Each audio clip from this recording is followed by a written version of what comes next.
About 2 years ago, I started this sport known as calisthenics, where you know those guys doing handstands at the pull-up bars and muscle ups and stuff. Yeah, that was the sport I have chosen, and that was immediately after my O levels. So like after my O levels, I was super free and nothing to do. Learn a sport.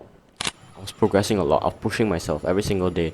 I had nothing to do, so I just could push myself. I go to the pull-up bars with my training buddy, my friend, and then we just spam skills with no specific routine, with no rhyme or reason. I just wanted to improve. And then slowly but surely, within like 2 months, I unlocked the handstand and the back lever. Or maybe 3 months. And then something crazy happened. I wanted to try something more advanced. I tried learning this move called a front lever, where it's supposed to look like a plank. I'll put a picture on screen. It's supposed to look like a plank. And when I tried to do that, obviously I didn't really go and do my research and stuff. I just did it. And when I went to do it, my shoulders look like this is the exact clip that destroyed my shoulders. Okay, let me show you.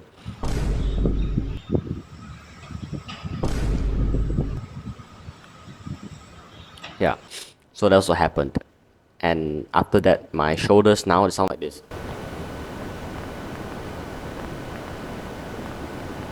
And it's been 2 years ago.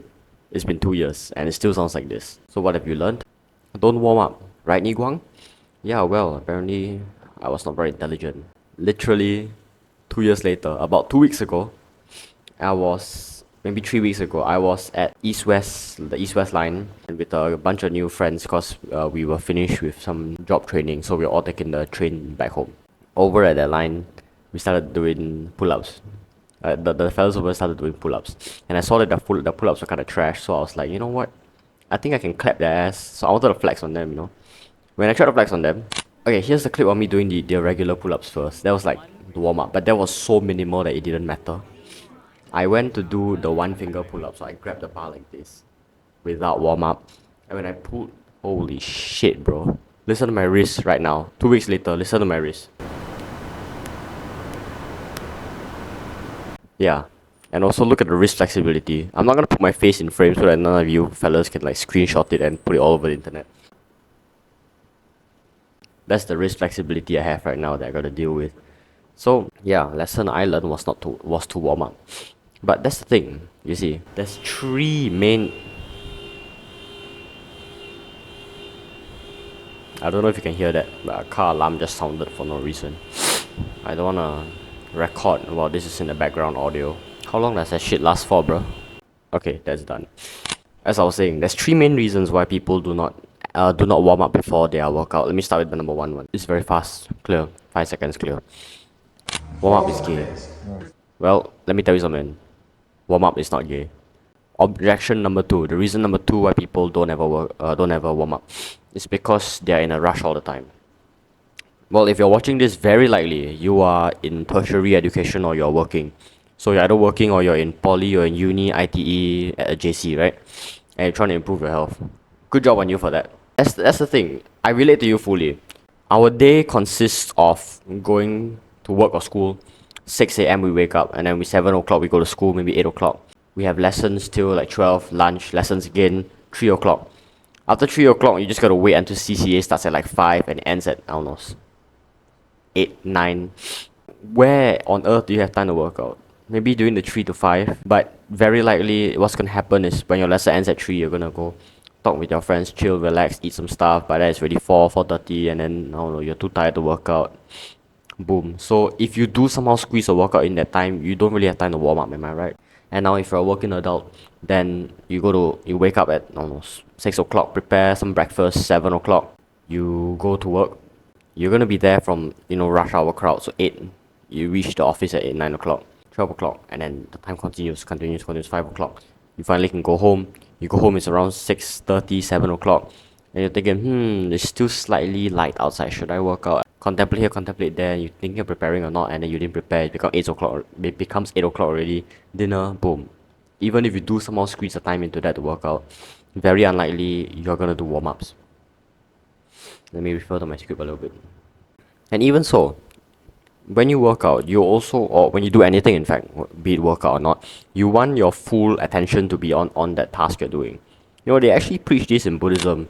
Okay, now it sounds a little like I came here to learn about workouts, and now you're learning about Buddhism. Quick one, like 15 seconds, okay? So Buddhism, they teach this thing called presence. There's three moments. There's present, future, and past. If you focus on the present moment, you'll be the happiest. And that's true in many, many ways.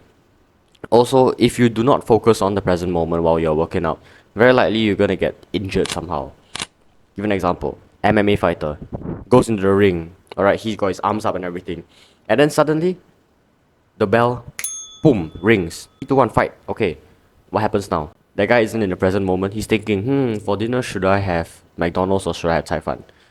Bro's gonna get bonked in the face so damn hard. So you have to focus on the present moment. When you are not focusing doing a handstand, your wrist is gonna collapse under the pressure of your own body weight, and you're gonna crush and you're gonna fall and kiss the floor. Same thing, when you're doing a bench press, and you're not focusing on the bench press, you're thinking about Cai Fan or McDonald's, you're gonna drop bloody weight on your body, and that's not gonna be nice. So no matter what, you just 100% focus on it, including your workouts and your warm-ups. Yeah, so instead of like, so imagine there's a pie chart with some ratios, right? So example, your warm-up should be about 20%. Holy shit, your warm-up should be about 20% of the pie chart. You don't want to just decrease your warm-up to 15% when you're in a rush. Instead, what I recommend you can do is remove parts of the workout itself. So let's say you got one more set at the end, but you're in a rush and you have to go for CCA or something. Then you can cut away your last set. I still gotta refer to my script. I'm not a professional YouTuber just yet. Give me a moment. Yeah, so just focus on the main moment. Now finally, the third objection. This one, I guarantee you, about 2 out of 3 of you watching, you think you're doing warm-ups. Okay, those who are doing warm-ups, right? 2 or 3 of you, you think you're doing warm-ups, but you are not doing it correctly. Here's the thing. I'm gonna teach you exactly how to warm up in the next 2 to 3 minutes. But right before we do that, the fact that you're clicking on this video means that you are taking the first few steps to improve your health. And I congratulate you on that. I pat you on the back right now. And the thing is, you and I are probably gonna see each other a lot on YouTube from now on. So let me just introduce myself. My name is Kneecaps and I'm on a mission. I am producing these videos as I want to help Singaporeans become more aware about their health and problems they face regarding their health, and 100% natural ways that we can use to tackle those problems and improve our health. That means 100% natural ways means no steroid use, no drugs, no supplements, and we're only going to use what Mother Nature has given us, and we're going to boost it to its full potential. If you're supportive of this cause of improving our health and helping people get more aware about it, then you can help me out by simply clicking, the YouTube algorithm stuff. You like, subscribe, bell icon, share, it's the stuff like that. Share it to someone who you think is going to need to warm up their wrist more or something. Let's get on with the video. Okay, so here's how you warm up in just 3 minutes. Sorry, this is how you learn to warm up in under 3 minutes. You cannot warm up in 3 minutes. Okay, now I gotta refer to the script for this one because I had to research and write it down. Think about it. What does warm up mean? 2 words. Your body temperature up. In order to do that, you have to do a few exercises and stuff in order to stimulate the blood going through your body so that it warms up and you increase your metabolic rate, right? Okay, let me just give you this is the 3 main parts you need to do. Number 1, static exercises. Number 2, dynamic stretches. Number 3, you get the blood flowing by doing push-ups and stuff like that. It's a bit long and I hate editing super long videos. So instead what I'm going to do is I'm going to put it all into a PDF for you. And then I'll just format it a little bit more. It's going to be the first link in the description. Check it out, okay?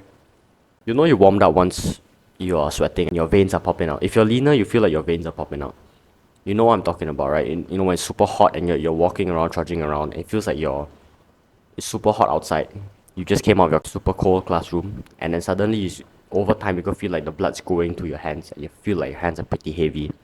That's the feeling you get when you're warmed up. The process of warming up from base body temperature, so let's say right now it's room temperature in this area, it will take me about 10 minutes to fully warm up, and then I can start doing my handstands and shit like that. But this is what I call from the cold climate. If you just came out of your classroom which is freezing, you know what I'm talking about, when in poly you like to full blast on the aircon for no reason. So you just come out of that, you can't work out straight away or after 10 minutes. You will very likely have to warm up a little bit to reach base body temperature first, and then you can warm up a little bit more, another 10 minutes more after that, in order to get that. So I'm guessing about 15 minutes to maybe 20 minutes is a good time to aim for. So other than that, all the exercises I want you to do before your workout, all the exercises that I do before my workout, all the stretches and the dynamics and everything, will all be in the first link in the description. And you stop using "and" as a filler word. You know, when you're a YouTuber, you kind of notice this stuff when you're editing the videos. I'm still trying to think of an outro phrase. You know what? Comment a good outro phrase. Until then, cheers.